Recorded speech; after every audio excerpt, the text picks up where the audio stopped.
আসসালামু আলাইকুম। আমরা করবজোর আজকের পর্বে তোমাদের সকলকে একরাশ প্রীতি ও শুভেচ্ছা জানিয়ে শুরু করছি আমাদের আজকের আয়োজন। তোমাদের সাথে আছে আমি তাইম আহমেদ বৃন্ত। প্রতি পর্বের মতো এই পর্বেও শুরুতেই জানিয়ে দিচ্ছি এ সপ্তাহের সংবাদ শিরোনামগুলো। রাজপথের স্মৃতি আর শ্রদ্ধায় সারা দেশে পালিত হলো 5ই আগস্ট।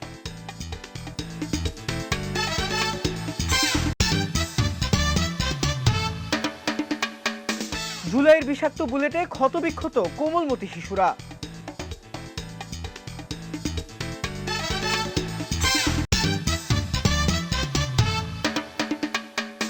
বই খাতার বয়সে অপরাধের হাতছানি, বিহারি ক্যাম্পের শিশুদের অনিশ্চিত ভবিষ্যৎ। এবারে বিস্তারিত। ছাত্র জনতার ঐতিহাসিক অভ্যুত্থানে স্বৈরাচারী শাসন পতনের 2 বছর পূর্তিতে 5 আগস্ট গণ অভ্যুত্থানের দ্বিতীয় বার্ষিকী পালন করেছে পুরো দেশ। 2024 সালের এই দিনে ছাত্র জনতার অদম্য আন্দোলনের মুখে দেশ ছেড়ে পালিয়ে যেতে বাধ্য হয়েছিলেন তৎকালীন প্রধানমন্ত্রী শেখ হাসিনা। ঐতিহাসিক এই মাইলফলককে স্মরণীয় করে রাখতে রাজধানী সহ সারা দেশে নানা সামাজিক, রাজনৈতিক ও সাংস্কৃতিক আয়োজনের মাধ্যমে দিনটি শ্রদ্ধার সাথে স্মরণ করা হয়েছে। জুলাইকে যদি আমরা সম্মান করি, জুলাইকে আমরা যদি ঐক্যবদ্ধভাবে এগিয়ে নিয়ে যাই, জুলাই যোদ্ধাদেরকে আমরা যদি তাদের মর্যাদার জায়গায় স্থান দিতে পারি, এই যে গণতান্ত্রিক বাংলাদেশের ধারাবাহিকতা শুরু হয়েছে তা অব্যাহত থাকবে।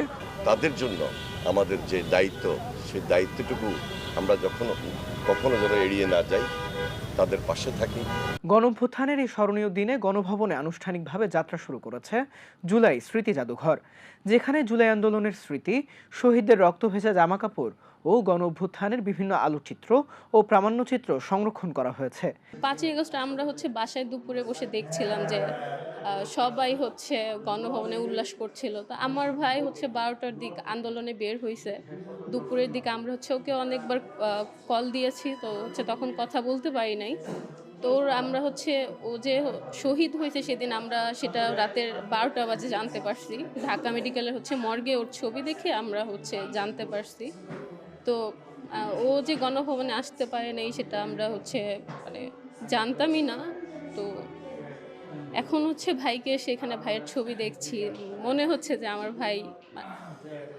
ভাই হয়তো উপর থেকে দেখতেছে যে আমরা আমার ভাইকে দেখতে আসছি। এছাড়াও সারা দেশে জুলাই গণঅভ্যুত্থানের শহীদদের স্মরণে দোয়া মাহফিল, স্মৃতিচারণ সভা ও প্রামাণ্যচিত্র প্রদর্শনীর মতো নানা কর্মসূচি পালিত হয়েছে। একটি প্রতীকী চিঠি, শহীদদের চিঠি, আবু সাঈদের চিঠি জনগণের উদ্দেশ্যে দেওয়া হয়েছে। এখানে যারা এসেছেন এবং যারা আসবেন, আমার অনুরোধ থাকবে এই চিঠিটা একবার চোখ বুলাবেন। চোখ বুলালে আমাদের বিবেকের কাছে যে প্রশ্নগুলো জাগ্রত হবে তার উত্তর আমাদেরকে দিতে হবে, অর্থাৎ এ দায়িত্ব আমাদেরকে পালন করতে হবে। আমরা অঙ্গীকার ব্যক্ত করছি এই দায়িত্ব পালনে আমরা বদ্ধপরিকর। জুলাই আন্দোলনের সেই উত্তাল দিনগুলোতে রাজপথ যখন রক্তে রঞ্জিত, ঠিক তখনই ক্ষমতার নির্মম হিংস্রতার শিকার হতে হয়েছে অবুঝ শিশুদেরও। বড়দের লড়াই, রাজনীতি কিংবা রাজপথের কোনো হিসাব নিকাশি যাদের বোঝার বয়স হয়নি, সেই নিষ্পাপ প্রাণগুলোকেও রেহাই দেয়নি বিষাক্ত বুলেট। যে বয়সে হাতে থাকার কথা ছিল খেলার খেলনা কিংবা রঙিন পেন্সিল, আজ সেই বয়সে বুলেটের ক্ষত আর সীমাহীন যন্ত্রণা নিয়ে ধুকে ধুকে কাঁদতে হচ্ছে এই শিশুদের।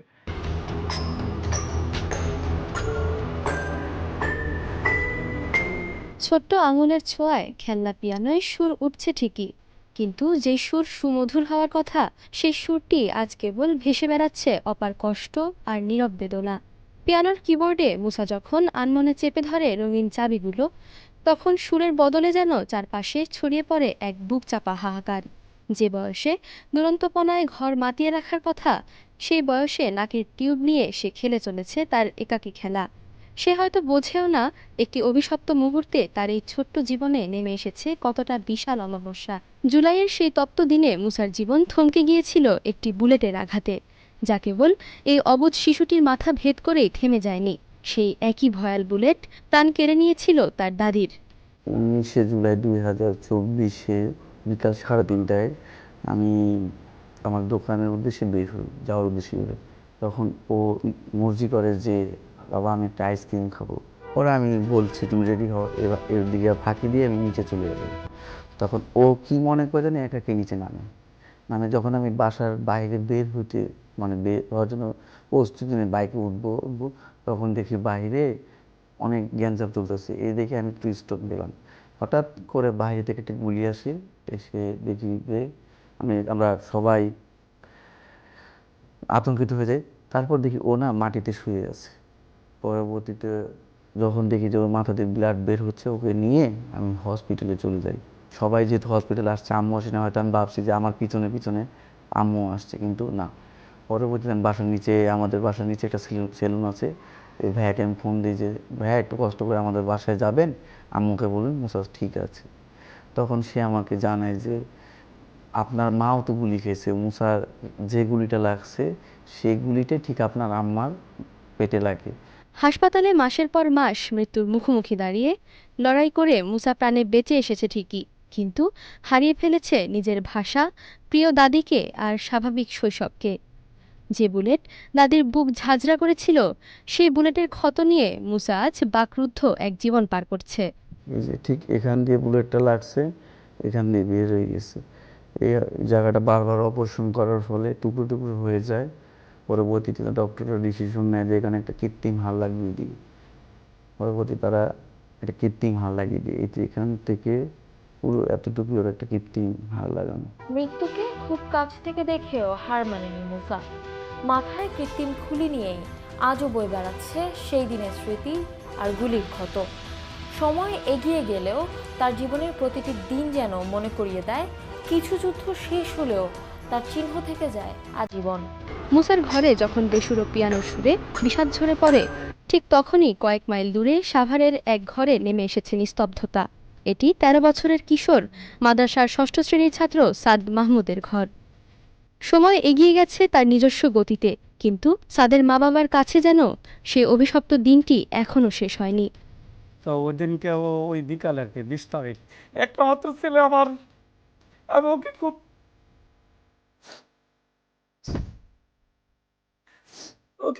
মানে করতাম।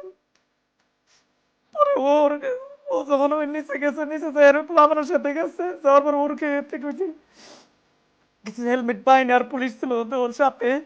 ওরা গুলি করতে করতে নিউ মার্কেটের দিক দিয়ে চাপাই নোট দিক দিয়ে আগায় আসে, মানে সামনের দিক দিয়ে আগায় এসে সেটা ওরে খুব কাছে থেকে গুলি করে পাখির মতন। মানুষের তো একটা মায়া দয়া থাকে ওদের, মানে এমন ভাবে নিঃস্বভাবে গুলি করছে, মানে কোনো মায়া নাই কে। ঘরে সাদের ব্যবহৃত প্রতিটি জিনিস আগের মতোই রাখা আছে, শুধু নেই সেই মানুষটি যার পদচারণায় একদিন মুখরিত থাকতো এই ঘর।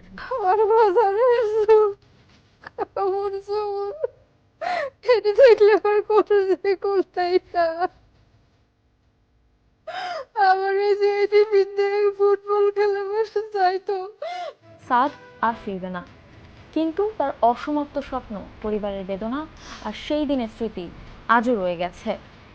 সময়ের ব্যবধানে অনেক কিছু বদলেছে, কিন্তু প্রিয়জনকে হারানোর শূন্যতা আর সেই গুলির প্রতিধ্বনি এখনো বয়ে বেড়াচ্ছেন তার স্বজনরা। এই গণঅভ্যুত্থানে কত শত গল্প হারিয়ে গেছে এবং কত শিশুর হাসি চিরতরে স্তব্ধ হয়েছে, তার হিসাব হয়তো কোনো খাতায় লেখা থাকবে না। সাদ মাহমুদের চলে যাওয়ার শূন্যতা আর মুসার এই ভাষা হারিয়ে ফেলা বেসুরো সুর আমাদের বারবার প্রশ্ন করে, এই নিষ্পাপ শিশুদের থমকে যাওয়া শৈশবের দায় আসলে কার? ইতিহাস বদলে যাবে, কিন্তু এই অশ্রু আর শূন্যতার গল্প কি কখনো মুছে যাবে? খেলাধুলার মাঠ নেই উপযুক্ত শিক্ষার আলো। তাহলে ক্যাম্পের এই শিশুরা বড় হচ্ছে কোন ভবিষ্যতে? অভাব আর সামাজিক অবহেলার সুযোগে বিহারি ক্যাম্পের একটি বড় অংশ জড়িয়ে পড়ছে মাদকের নেশা আর কিশোর গ্যাংয়ের মতো অপরাধে। চোখের সামনে সন্তানদের বিপথে যেতে দেখে চরম শঙ্কায় দিন কাটছে অসহায় অভিভাবকদের। বিস্তারিত সাদিকা নামসাদের রিপোর্টে। সংকীর্ণ গলি আর ভাঙাচোরা ঘরের অলিগলি, চারপাশের দম বন্ধ করা ঘিঞ্জি পরিবেশেই কাটে দিনরাত, যেখানে শৈশব মানেই এক নীরব সংগ্রামের গল্প। আর 10টা শিশুর মতো রঙিন স্বপ্ন নিয়ে বড় হওয়ার সুযোগটুকুও জোটে না বিহারি ক্যাম্পে। যে বয়সে হাতে থাকার কথা ছিল বই খাতা, অভাবের নির্মম তাড়নায় সেই অল্প বয়সেই ধরেছে সংসারের হাল। নেই কোনো খেলার মাঠ বা ভালো সঙ্গী। একঘেয়েমি আর খারাপ পরিবেশের প্রভাবে খুব সহজেই পথ হারাচ্ছে এই শিশুরা। তুমি পড়ালেখা করো? হ্যাঁ, আমি পড়ালেখা করি। কোন ক্লাসে পড়ো? আমি ক্লাস 5-এ পড়ি। স্কুল থেকে আসার পর তুমি? স্কুল থেকে আসার পর আমরা খেলা করি। কাদের সাথে খেলাধুলা? এখানে আমার আশেপাশে বন্ধু বান্ধবের সাথে খেলা করি। এখানে খেলার জায়গা আছে? এই যে এখানেই খেলি। তোমার যেসব বান্ধবের সাথে চলো সেসব অনেক বন্ধু বান্ধব আছে অনেক খারাপ, মানে নেশা করো, তাদের সাথে তোমরা কি করো? আমরা অগরে আলাদা করে দিই। রাস্তাতে খেলাধুলা করতে তোমার ভয় লাগে না? না, ভয় লাগে না, একটু গাড়ির সাথে আসে একটু সাইড হয়ে যায়। তুমি পড়াশোনা করো? না ভাই, কাজ কাম করি। কি কাজ করো তুমি? রাজমিস্ত্রি। রাজমিস্ত্রি কাজ করো? হুম। কৌতূহল আর সঙ্গদোষে জড়িয়ে পড়ছে মাদক, কিশোর গ্যাং ও নানা অপরাধমূলক কর্মকাণ্ডে। একই দুশ্চিন্তা ও আতঙ্কের ছাপ অভিভাবকদের চোখে মুখেও। কিছু ফ্যামিলি আছে যে শুরু থেকে ওইভাবে আর্থিক যেটা সাপোর্ট সেটা পায় না, যেটা কর্মের যেটা বিষয়টা সেটা হয় না, যে কারণে বাচ্চা কাচ্চাদেরকে বাধ্যতাভাবে কাজে যাওয়া লাগে। কিছু মানে সার্কেল আছে বাচ্চাদের যেটা আসলে খুবই খারাপ, যেটা মানে 10 জনের সাথে আরেকজন সে ভালো, সেও গিয়ে ওইভাবে খারাপের সাথে যুক্ত হয়ে যায়। চোখের সামনে সন্তানকে অপরাধের অন্ধকারে হারিয়ে যেতে দেখেও অভাব আর সামাজিক সীমাবদ্ধতার কারণে তারা যেন পুরোপুরি অসহায়। শুরু থেকে সমস্যা, এরা চোখ খুললে দেখে নেশাগ্রস্ত লোক, গেটের সামনে দাঁড়ায় নেশা করে, নেশা বিক্রি হয়, এখানে ওরা এগুলো দেখে অভ্যস্ত হয়ে গেছে। ওরা এখনই বুঝতে পারে যে পুলিশ কেন আসে। খেলাধুলা তো দূরের কথা, ওরা যে ঘর থেকে বের হবে সেই জায়গাটা তো নাই। 1 নম্বর শিক্ষার অভাব, বাবা মা অশিক্ষিত। এরা আমি এই ক্যাম্পের, এটা তো মিলাদ ক্যাম্পের সামনে তালাব ক্যাম্প, এই ক্যাম্পের সাথে কিন্তু 20 বছর যাবত আমি দেখি, এখানে তো আমার বাসা আশেপাশে দেখি, তো ওদের বাবা মা প্রথমে তো বাবা মা শিক্ষিত না, শিক্ষার ওদের যে বাবা মা যদি অশিক্ষিত থাকে সে বাচ্চা তো অন্ধকার ডুববেই। সমাজ বিশেষজ্ঞদের মতে শুধু অর্থনৈতিক দারিদ্র্য নয়, খেলার মাঠের অভাব এবং দীর্ঘদিনের সামাজিক অবহেলাই এদের অপরাধপ্রবণ করে তোলার প্রধান কারণ। আমার শিশু যেখানে স্কুলে যাচ্ছে এবং এক ধরনের জীবনযাপন করছে, কিন্তু একই বয়সে আরেকটি শিশু মানবেতর জীবনযাপন করছে, মানে বিহারি ক্যাম্পে থাকার কারণে তার পরিবেশ পরিস্থিতি সব কিছুই। তো এক্ষেত্রে সমাজের একজন ব্যক্তি হিসেবে আমার যেমন দায়িত্ব আছে, রাষ্ট্রেরও কিছু দায়িত্ব আছে। প্রথম দায়িত্বটাই হচ্ছে এখানে প্রচারণা, এই বিষয়গুলো সম্পর্কে, শিশু অধিকার সম্পর্কে তাদেরকে অবহিত করা, পরিবারকে এবং শিশুদেরকেও তাদের অধিকার সম্পর্কে সচেতন করে তোলা। একটি অপরাধমুক্ত ও সুস্থ সমাজের স্বার্থেই এখনই বিহারি ক্যাম্পের এই অবহেলিত শিশুদের দিকে হাত বাড়ানোর প্রয়োজন। মানসম্মত শিক্ষা, খেলার উপযুক্ত পরিবেশ এবং একটু ভালোবাসাই পারে ওদের এই অন্ধকারের বৃত্ত থেকে বের করে একটি নিরাপদ ও সুন্দর ভবিষ্যৎ উপহার দিতে। অভিশপ্ত শৈশব আর অপরাধের অন্ধকার নাকি একটি সুস্থ ও উজ্জ্বল সম্ভাবনা? বিহারি ক্যাম্পের এই শিশুরা কোনটা বেছে নেবে তা নির্ভর করছে আমাদের দায়িত্ববোধের ওপর। আলোর প্রদীপটুকু জ্বালাতে না পারলে অন্ধকারের দায় এড়াতে পারবে না রাষ্ট্র। উন্নয়নের এই বড় শহরে এই শিশুদের ভাগ্যে কি শুধুই অন্ধকার গলির বন্দিদশা? এখনই সময় সরকারের নীতি নির্ধারকদের নতুন করে ভাবার, যেখানে একটু সুযোগ আর পুনর্বাসনী পারে এইসব শিশুদেরকে অপরাধের পথ থেকে ফিরিয়ে এনে নতুন আলোর পথ দেখাতে। সাদিকা নামসাদ, আমরা করব জয়, এটিএন বাংলা, ঢাকা। বর্ষা মৌসুমের শুরুতেই মশার উপদ্রব বাড়ার সাথে সাথে এবার উকি দিচ্ছে ডেঙ্গুর আতঙ্ক। স্বাস্থ্য অধিদপ্তরের তথ্য অনুযায়ী এবছর বাংলাদেশে ডেঙ্গুতে আক্রান্ত হয়ে মোট 50 জন মানুষ মারা গেছেন। মোট মৃত্যুর মধ্যে শুধু জুলাই মাসেই মারা গেছেন 32 জন। চিকিৎসকরা বলছেন, গত বছরের তুলনায় পরিস্থিতি এখন অতটা ভয়াবহ না হলেও আমাদের সামান্য অবহেলায় এই আতঙ্ক মহামারীতে রূপ নিতে পারে। বিস্তারিত সিনথিয়া জান্নাতের রিপোর্টে। বর্ষা মৌসুম আসতেই চারপাশ জুড়ে বাড়ছে মশার উপদ্রব, আর সেই সাথে উকি দিচ্ছে ডেঙ্গুর আতঙ্ক। হাসপাতালগুলোতে ভিড় শিশু ডেঙ্গু রোগীর। প্রচণ্ড জ্বর, শরীর ব্যথা আর প্লাটিলেট কমে যাওয়ার তীব্র যন্ত্রণায় কাটছে তামিম, রাহিম, রাইহানের মতো শিশুর প্রতিটি মুহূর্ত।